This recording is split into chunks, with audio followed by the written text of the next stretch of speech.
we put our heads together, and I mean, that was kind of the founding moment of InvestNext. It was like, it's pretty obvious that we need to create a capital raising and a capital management platform for real estate, because I mean, today, out of the 219 billion that's being done in syndication, it's still by and large relies on Excel, ad hoc email. It's pretty antiquated, and so real estate just becomes the perfect vertical to introduce that type of technology.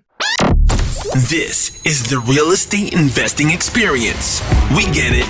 Real estate can be rough sometimes, and that's why we bring in the experts to talk about the experiences you won't hear anywhere else. With your hosts, John Cohen and Chris Grinzik.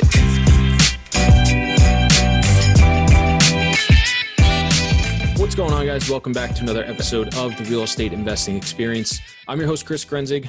With me, as always, is John Cohen. How we doing, bud? I'm good. We are, I think, in the middle of this little tropical storm hurricane thing. So by the time this airs, it'll be a thing of the past. But and my umbrella just broke in my backyard, and the baby's little pool just went flying almost into my neighbors. That's what I needed 5 minutes for to go put stuff in the garage. Yeah, I know. My mom's down in Daytona, and they said their community barely got hit. So I guess it wasn't even too bad. I didn't hear anything about hitting Jacksonville either. So I got to imagine it's just probably going to be some strong rain, and then it'll be gone by the end of the night. Yeah, I saw something on the news last night that there was black clouds and raining in Jacksonville. But we own properties up and down the coast, and as you know, this is one of those ones where I had people calling me hey, like Jordan, our insurance broker was, hey, are you guys good? I was like, I haven't heard anything yet, so. I did not expect. It's it was in Puerto Rico yesterday, and now it's already in Vermont. So it's it's going really fast. So so far so good. Nothing. Knock on wood. By the end of this, I'll have 150 calls, and there'll be shit going wrong everywhere. But right now we're fine.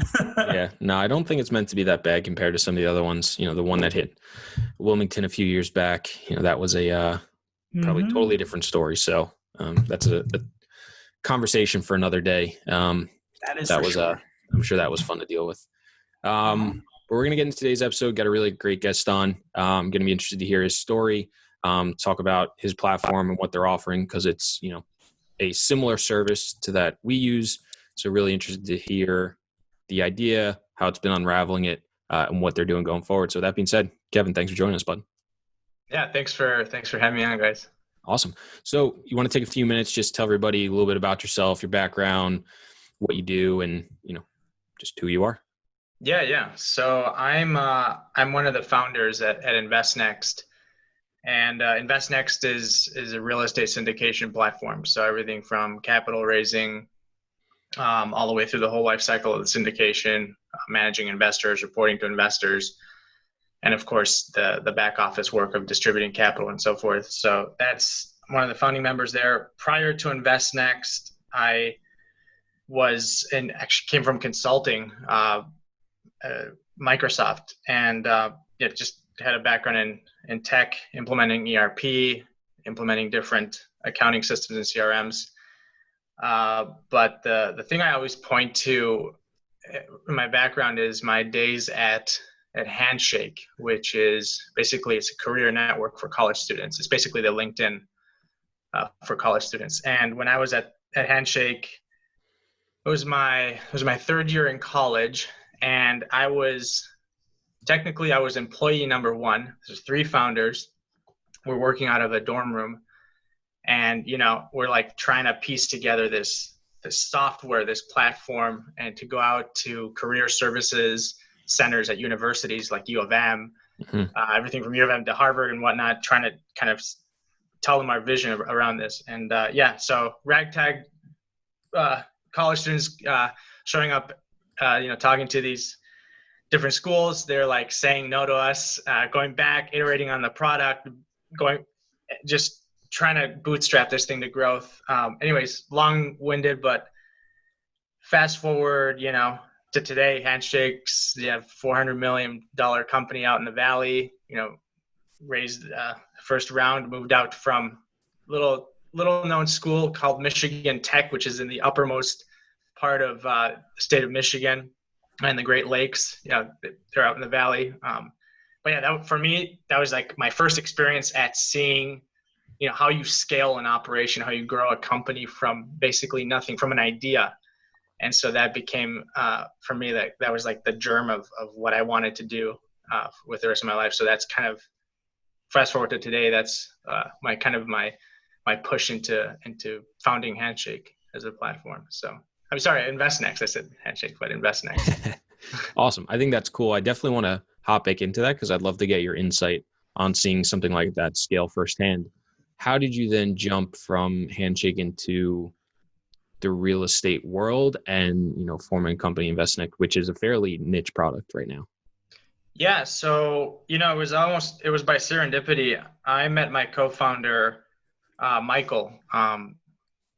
Basically, I was kind of moved from Handshake over to like the corporate job, did that route for a while, but met Michael by accident. He had been working on a project for a real estate investment firm. And really the problem they were trying to solve was just, hey, we have a huge bottleneck in our back office. We're trying to streamline our investor relations, our reporting and so forth. So he's a brilliant guy, and he built the core of what InvestNext was at the time. So one-off project.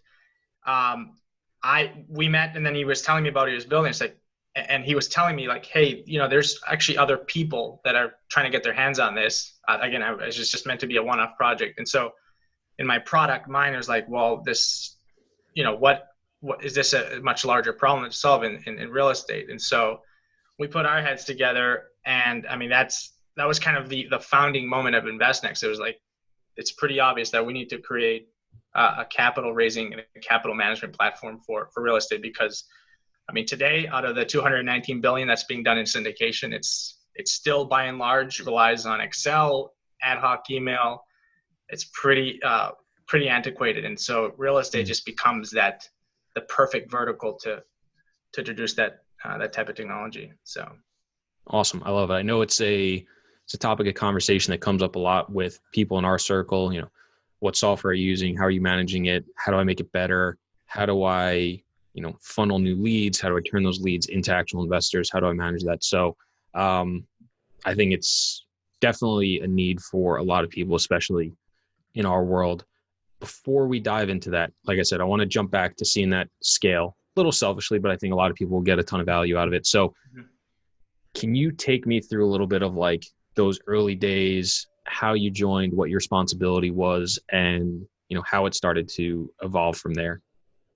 Yeah. So I think with any kind of new venture, and these are the early days, there's a lot of speculation on like, what needs to be done and what needs to be built. And, for us in the early days, we were very fortunate to begin with, because it was a project, an actual real world project that gave us the full kind of gamut of the requirements that we needed to build our platform.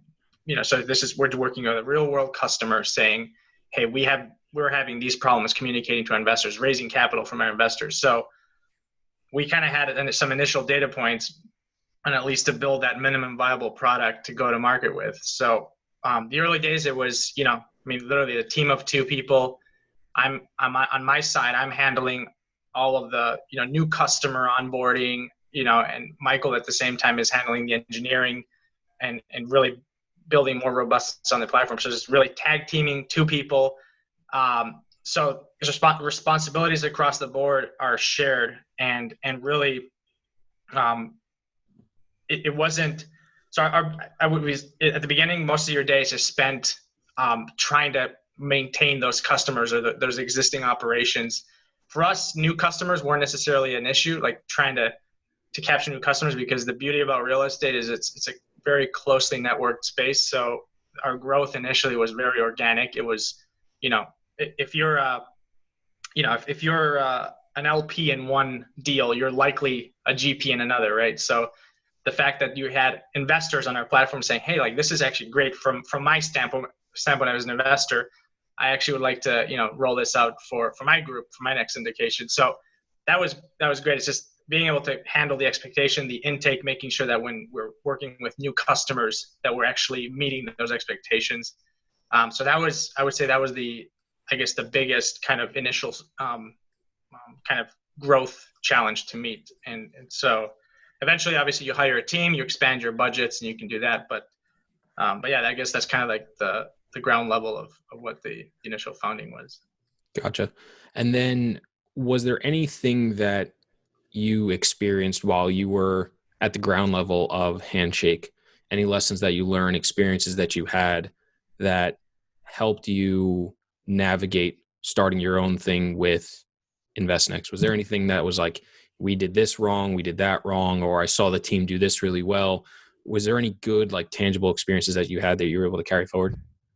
Yeah. So one of the things in my days at Handshake, I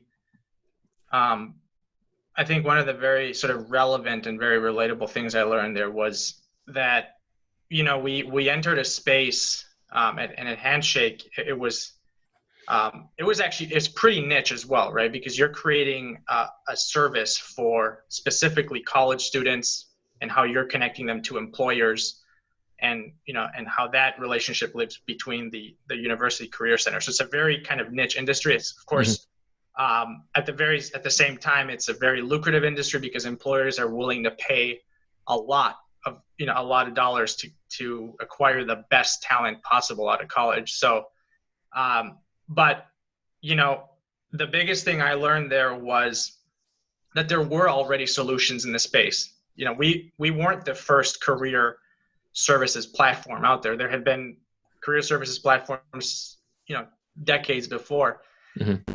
The issue was that they were either antiquated and really clunky, or there was very low student engagement on the platform. So, mm-hmm. You could roll something up, but if the value you get out of that is if there's actually students in that network. And of course, none of them successfully engaged students. So Handshake, when we went to market, we really needed to tailor this to the students to have that. Again, it needed to feel like Facebook. It needed to feel very modern, but at the same time, it had to have that network effect of bringing in those outside employers to really, for them to actually have value in building their profile on the platform. So that's things that I've carried over into even our world today, into InvestNext.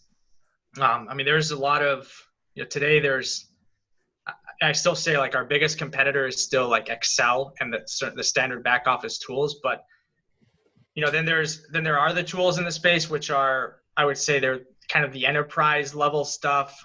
And when I say enterprise, it's a different type of customer that perhaps goes after that. But the general technology stack is definitely geared towards if you're operating at a much higher kind of level of capacity, if you have a much higher employee count, if your operations that are, if you can afford the budget for that. The fact that what we see in the market is, you have 87+% of all of real estate syndication is literally driven by entrepreneurs, SMBs, people operating within their geographies, sourcing deals within geographies that they're well studied up on. But again, there's just kind of the lack of tooling that I can just sign up for a platform and start syndicating. It's a huge upfront cost. So that's kind of the same gap that we saw with Handshake, is just a low engagement from a customer standpoint. Well, we even, because our investor portal is run through Juniper Square, right? And the reason we started with CrowdStreet early on, and then we went to Juniper Square because we had a lot of investors, institutional private money, much larger investors, not your mom and pops, that were asking us. Then we were getting the questions as owners, how do you do your investor relations? What system do you have? And it was a necessary evil that we had to undertake.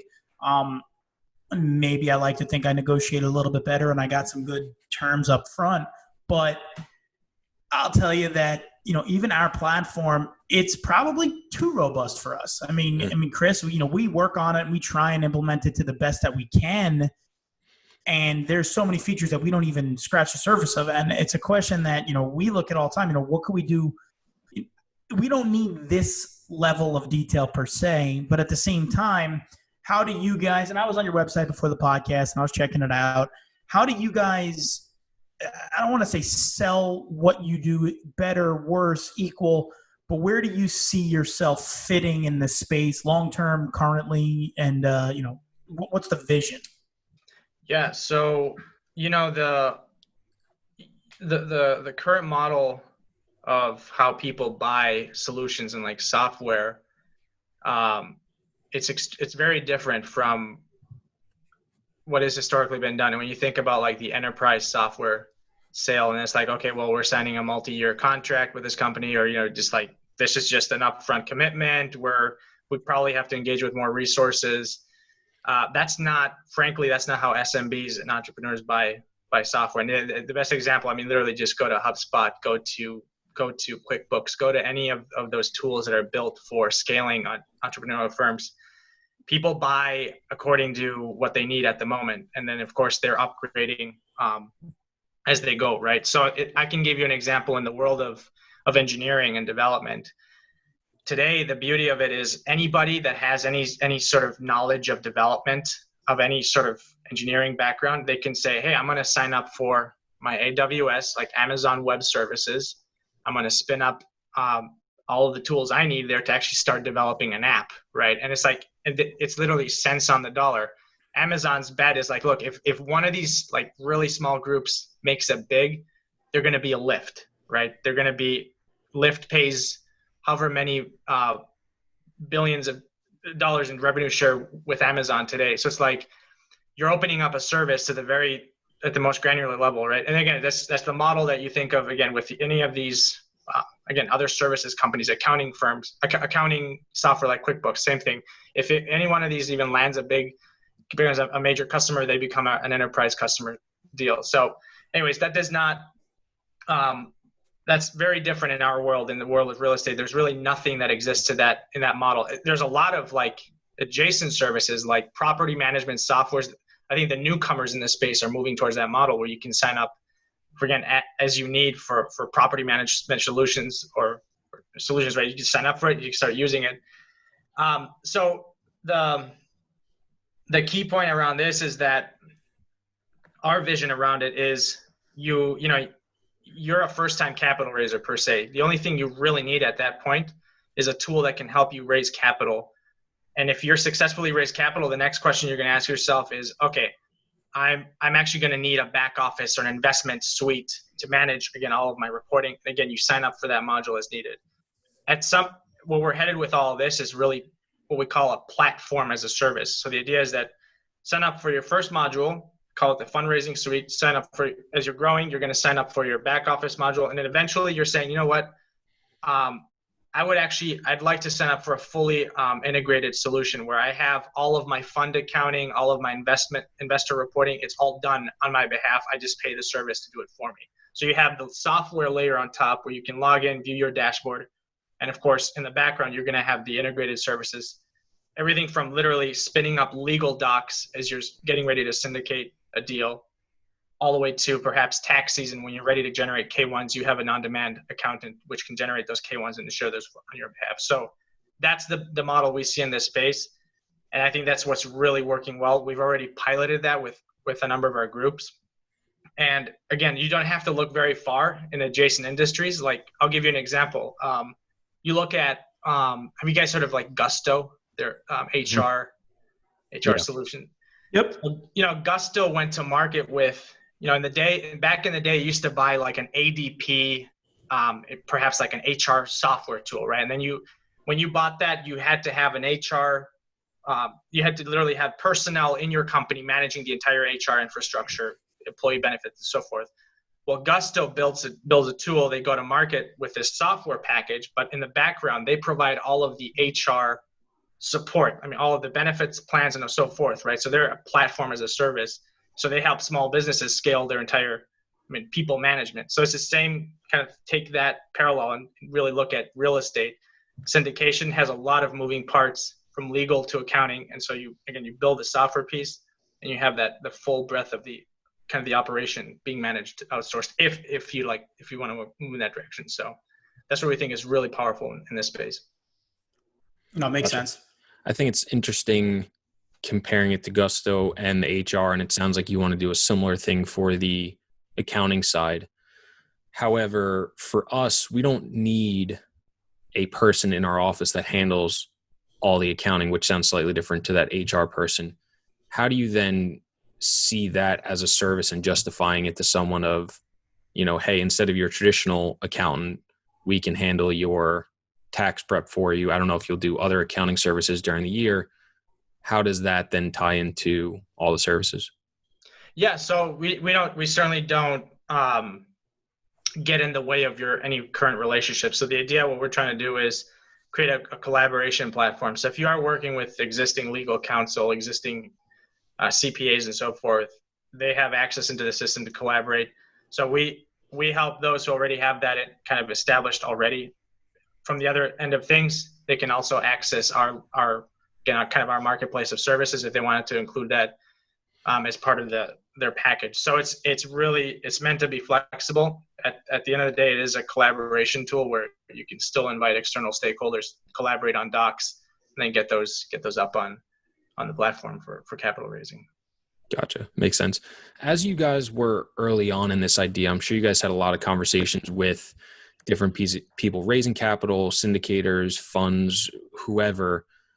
When you were starting to talk to people, and as you've continued to talk to people as they've signed up for the platform and had discussions and sales calls, is there any couple of main points that people have that are, like common pain points, common things people are looking to solve for? Is there common themes that you kind of see as you've spoken to probably thousands of people that are looking for help in this area? Yeah, I think if you were to summarize it, I think the biggest common theme across all of this is like trust. And it's kind of having this sense of, you as a sponsor, as a syndicator, want to demonstrate legitimacy. You want to establish trust with your investors. And I think the biggest pain point is just showcasing that, having a professional, just a professional way to report to your investors, to communicate to your investors. So I think that's I would say that's the most common pain point we see. With that, of course, there's a bunch of components to that. There's like, okay, well, how do we then, how do we automate many of the functions in our back office, such as running a quarterly distribution? How do we, how do we actually share updates professionally? How do we, announce new deals, instead of just by sending piecemeal email or so forth? So it's, there are a lot of components there, but I think, wrapped in all that is legitimacy and trust. And I think that's ultimately the goal of rolling out any investor platform. Is investors are, they're used to going to their brokerage accounts, right? Charles Schwab. And this is a world where even with younger investors, savvier investors that are coming in, that's ubiquitous. Is if I'm working with a group, at least if it's not friends and family, but now you're starting to expand your fold of capital partners and investors. Now you're expected to have, again, that fully digital experience. I log into, call it the brokerage account portal. And again, I have the same performance metrics in real time, the same type of reporting. And so that to us is, again, I think that's the biggest theme we've seen with all the customers. Gotcha. Is there anything, and I did a little bit a couple of days ago, I haven't looked at it. Is there anything that you guys feel you're offering that is unique or different to some other competitors in the area? Or is it you're looking to build out, like you said, that ability, some sort of module or a la carte thing that lets people pick and choose what they need as they grow? Yeah, so I would say that's certainly one of them. I guess from a unique standpoint, it really is meant to be, again, the idea is that you sign up as you need. So very manageable from a budget perspective. Again, if you're just testing it out, trying it out for the first time, there's no like upfront commitment. It's like any other software that you can test drive. So that's one component of it. And as I mentioned, that then as you're growing in your firm, there's just more premium packages attached to that, right? I mean, and the features really do expand as you're growing and you're becoming more sophisticated. But the other thing around this, the real long-term vision around this, and what we're handling very manually today, but we're really excited about, is creating, really it is an ecosystem of verified GPs and LPs. And the idea here is that, we now have this critical mass of customers on the platform, and there is an extremely interesting opportunity for, GPs to basically partner on deals, or perhaps even transact deals on our platform. And again, today it's an extremely manual kind of introduction that we're making, but we just really see the opportunity to leverage that network effect and create a bit of an internal network for, again, syndicators to kind of talk to each other in a sense, maybe perhaps leverage each other's capital partner investor networks to go after invest deals jointly. So there's just right now there's a lot of kind of closed kind of loops in terms of how real estate is communicating. Real estate is extremely networked, and that's one of the things we're really seeing in the long term, is creating that network effect, even in real estate for transacting. One thing that I don't know if this is possible from a technology standpoint, I think that's pretty cool, just having that, because we had an investor actually ask us, he was in our office, he said, is there anything out there that's sort of, a way for LPs and GPs to fact check everything? And I said, not really. It's sort of, you make a couple calls to people but one thing that I don't know if it's possible technology-wise, security reasons-wise, but, for us, we have different management companies, and they use different platforms. One may use Yardi, one may use OneSite, one may use whatever. A cool feature would be if an LP invests with us and an LP invests with sponsor X and sponsor Y, if everyone used your platform, InvestNext, for capital raising, ongoing management, whatever, would there be a way, or maybe this is something you guys could think about, that if I'm an LP and I invest with 6 GPs, if they all use my platform, would they be able to log on to the platform and see all their deals? Or is it but right now I'm sure it's per GP, not per level, but it's like going on an E-Trade or a Charles Schwab where I can see all my stocks if they're all in that account. But is that something that could ever be figured out? That is actually funny you mentioned. That is exactly what we're building as we speak. So the really it's the single sign on. You sign up to InvestNext, and then as an LP, for instance, you're invested across multiple syndicators, multiple GPs. Again, seeing your entire portfolio as a whole, as well as being able to drill into each one of those. And that's the very onset of what we're talking about here, is like you have a single sign on to InvestNext. Same goes for the sponsor side, is we're building as the same exact experience from a GP standpoint, being able to perhaps get some glance at who's out there, who might be an interesting collaboration. So that's literally the roadmap that we're building towards. So. I would have to say that'd be pretty cool, because I know from us, we invest in our own deals. I invest in my own deals. I've also invested in some other people's deals. But, I use Excel to say, okay, I have X thousand here, and I monitor it that way. And everything that's in my own deal, I have that. That's easy. It's at my fingertips. But the other stuff, I just have an Excel sheet, and, you get a distribution, and you just mark it down in Excel. But that would be a pretty cool platform. And obviously it would give you, a competitive advantage, because if you use that would be like a Charles Schwab or a Robinhood or whatever app you're using for your, stocks. If you could have one central place where, it broke it down into, 2 real estate partners, this sponsor, and you could go granular like that, that would be pretty cool. I mean, it would definitely be compelling to, to anybody, GPs, LPs, and the real estate industry as a whole, is sort of a platform where everything could be stored. That's in fewer words, you really describe kind of like what I was kind of alluding to it. It's like literally it is that's the biggest problem right now. There's just a lot of disparity in terms of, again, just being able to access a single access account, right? And really like that. I mean, that's where we see the future around all this stuff. It's really, it's really the future of how deals get done online, and it's literally first and foremost, it's literally a single sign-on experience for the investor as well as the GP. So yeah, that would be pretty cool, because I know, like, just for myself, even from a standpoint of like a balance sheet, and when you're filling out new loan information, then you need a PSF, right?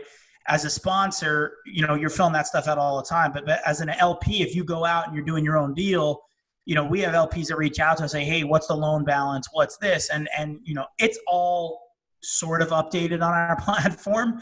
But if there was a central place where an LP can go on and you can print out that statement. So it's easier when you go to the bank and say, oh, here you go. By the way, here's the loan balance. Here's the payment. Here's the NOI. It sort of quantifies, like signing on to, Robinhood, right? And you see what your portfolio is worth. It'd be a nice way to quantify it in one central place. And I've been banging my head against the wall because, there's got to be something better than Google Sheets. But the answer is not yet, or you have a couple different ones. So I think that's pretty cool. And if you could deliver that, that would be I think it'd be, I don't want to say a game changer because, it is what it is, but I think it'd be a very awesome feature that you could roll out to people, because I think people want it. And I think people are, stuck in Excel, but people are trying to gravitate away from that. And if they can have it accessible by their phone, by an app or whatever it is, that's cool. So I give you guys a ton of credit there. And I think it's something that, is definitely a want in the industry from a standpoint of an LP and a GP. So I think you guys are scratching the surface on making that happen. Yeah. The other thing I'll add to that is, the amazing stuff about all this is there's a lot of data, and a lot of data out there, and we're really looking to be that connecting piece. So, you as a sponsor or syndicator, whether you're directly managing your properties, you're pulling in, again, performance data from those properties, being able to view that in a dashboard in InvestNext. We're seeing it, today those are integrations that are happening, right? So like, hey, I either have like property managers that they feed me information into my dashboard. Well, the idea is that like, we're building those integrations, right? So the idea is like, I have one property manager is using Yardi, another property manager is using Appfolio. And so like being able to bring in all of those in aggregate into a single dashboard on not only for internal reporting, but for also like reporting to your investors. That's also another aspect that we're building. And then of course the bigger picture in the long term of that is, again, when we talk about this network effect of seeing other GPs on the platform, to seeing, hey, like this group is really performing well across the board. Again, this is all driven by data from the very like, ground level source, which is the property. So not to get too into the weeds and not to get into the nuts and bolts, but there's again, for us is just trying to feed that data to investors. So yeah, no, I think it's really interesting. I think one thing that would be nice to see too, and I'm curious if this is something you're looking at, and if you are, how you incorporate it, is like, when you go on to whatever brokerage account for stocks, you see certain indicators, your PE ratios, your 7-day moving average, you have all those different things that people look at.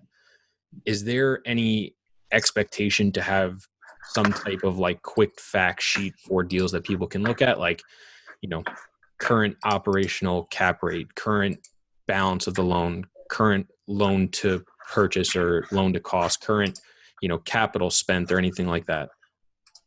Yeah, and that's exactly it. So the idea is that those are all metrics that, again, this is stuff that exists currently. This is stuff that we're able to pull information on. As a GP, you have the choice to, again, kind of share that in your profile, right? And the idea of totally up to you how much you want to share it. I think we're actually in the design stage of building out this sort of platform approach to this. But again, as a GP, being able to actually display that information where you're at kind of just a general health check of any given project, or even just the operation as a whole. So that is exactly, so the point of it is like, if you can either, literally grab that data in real time from the operational systems, or that's like the property management and so forth, and then feed that not only for your internal reporting, but as well as push that out for, again, just an external view for anybody that might be interested. So that is exactly the expectation we're trying to set there, is to derive that data from the very ground level of the operation. So do you see that as something you would require of GPs to report so that everybody has it? Or do you see it as something as it evolves, more and more GPs will probably just do it to try to have some sort of a leg up over other competitors and make themselves more attractive, and then by law of attrition, everyone will most likely start doing it? Yeah, so I think the way we look at it, first of all, the GP always has the choice in any data that they want to share or they not, so that they're in full control of that, and that's obviously they own it, they manage it. We're in essence we're creating a system where it's really, it really does self-police itself in many ways, right? Because if as you're thinking of like, hey, look, I want to be completely transparent to this group.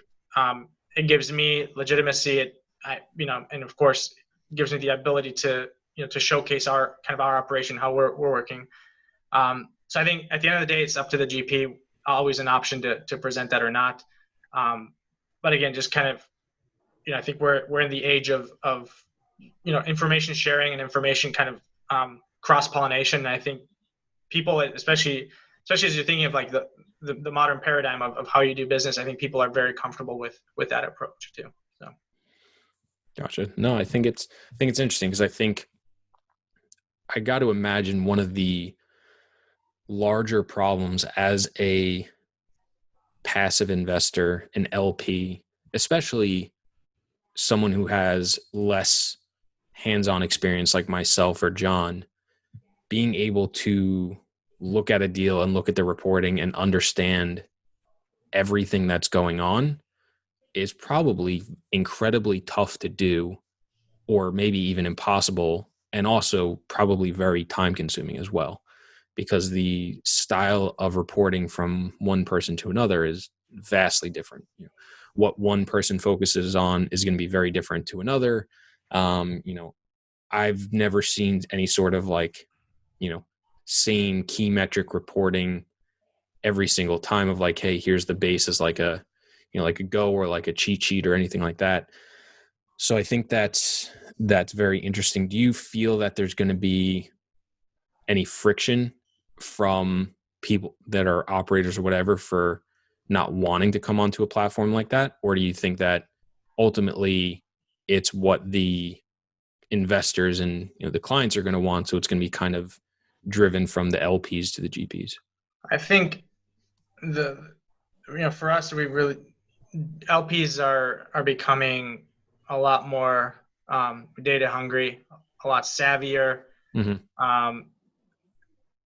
The online brokerage experience is ubiquitous, and I think that becomes a much we're definitely see that right now. It becomes it's from the bottom up, and that's going to be demanded by investors regardless of what again. I think that's just the general trend, right? And so for an investor, at the very least, the thing that they expect is when they go into they've contributed with your group, they would have, at the very minimum, they want to see their performance. They want to see what's going on with their portfolio. As we create a marketplace to really bring in more opportunities, more LPs, that becomes a bit, for them just to be verified, that becomes a criteria to provide that sense of transparency to those groups of investors. From our standpoint, I think, a lot of the GPs we've worked with, the best ones have been extremely transparent. They've been extremely proactive, and ultimately that's how we see it unfolding, as the best really do make their kind of way forward into more of that platform approach where they can, again, showcase themselves across multiple groups. Again, I mean, kind of other GPs on the platform as well as LPs. So, pretty soon, I mean, there will be no reason really to be ubiquitous or to have a black box of data, right? Essentially, it all bubbles up. But again, at the end of the day, it is up to the GP to decide how they want to operate within their private networks of investors. Some groups, again, and we see a lot of different dynamics. We see groups that are, they like to operate within their small, private groups of capital partners and investors, and it's very tactical. We see a lot of those. Then we go to the other end of the spectrum, and we have real estate funds that really open up their entire portfolio to, masses of investors. They're so welcoming crowds of potential investors. So real estate is always going to have different dynamics depending on who you're working with and the size of your investor pool. And so I think it's accommodated to that. And I kind of drive home the point that at the end of the day, it is going to be up to the GP, to the sponsor to decide, hey, I'll sign up for this. This is my data. This is how I can share it. So that's what we want to always maintain the control on the sponsor side. Gotcha. So obviously, a lot of stuff still moving, still going on. What are what are the next immediate steps for you guys? What are you looking at? Are you trying to solve? Curious too, has COVID impacted anything, your business model or your vision for the company? What's next? Is it exactly what we were talking about? Is it something else? Yeah. So in the very immediacy, the key components we're working on is really it's actually what we've been talking about. But leading up to that is we're really trying to, even as COVID is like the impact of COVID is, it's really had an effect on budgets, keeping budgets lean, especially again with a lot of uncertainty. But the thing that we're really rolling out as we speak is it's really the ability to sign on for a single portion of that of the platform. And again, I bring up like the capital raising tool, and we're not expecting groups to sign on for the full platform. I mean, from our standpoint, it just makes a lot of sense to release a tool that enables capital raisers to get going, raise that round of capital, especially now because we're seeing a lot of activity happening right now, especially around capital raising. And so just to be able to offer a modular tool that helps you at the very onset, just gather your potential investors, start managing those relationships, and eventually expose that deal in the online deal room and successfully close that to us is just key to success for a lot of these groups. So that's our current focus, is just building really these single sign-on modules, which basically as of the airing of this podcast, you'll be able to see that on our site. So that's kind of the big focus right now. And of course, again, I'll mention that the underlining effort of that is we are pulling in those legal services that you can bring in as you like, for the whole like project formation and so forth. So that's the current focus, and that's what we're working on right now. Gotcha. Awesome. Oh, what's going on? Awesome. I think that's all really interesting. I think one thing that I think would be cool, and I'm curious if you guys are working on it as all, and you just kind of alluded to, was like the taking in of leads and like new investors. I think one of the things that we've personally struggled with or not found a tool to help with that is just staying on top of leads, staying in touch, or creating some sort of automation where it's like either a follow-up when a new lead comes in, setting up calls to talk to people, stay in touch with them every couple months, several months, and stay on top of that. Is that something you guys are discussing, working on? And if so, how are you guys tackling that? Yeah, so that's functionality that actually exists today. And so the very first thing when we built InvestNext was it needed to be a tool that is at the very base, it is a CRM where you can build for the capital markets, build for capital raising, investor management. So like there are all the components that you need for, tracking investor conversations, placing, just like even to the extent of placing automation on the last time you contacted an individual or so forth. All that tooling was at the very base of what the product is. And of course, that tied in nicely into now the financial component of the system, where I look at an investor profile, I can see their entire exposure, I can see what they've invested with us to date. And of course, it ties in nicely to that relationship layer of like, when was the last time I actually spoke to them? So like that was like day one functionality that we knew we had to accomplish. The stuff that, again, as I've already repeatedly alluded to, is just, it's the next layer of that, which is now you start to build the platform services around that. But yeah, that's definitely a key component of our platform. Awesome.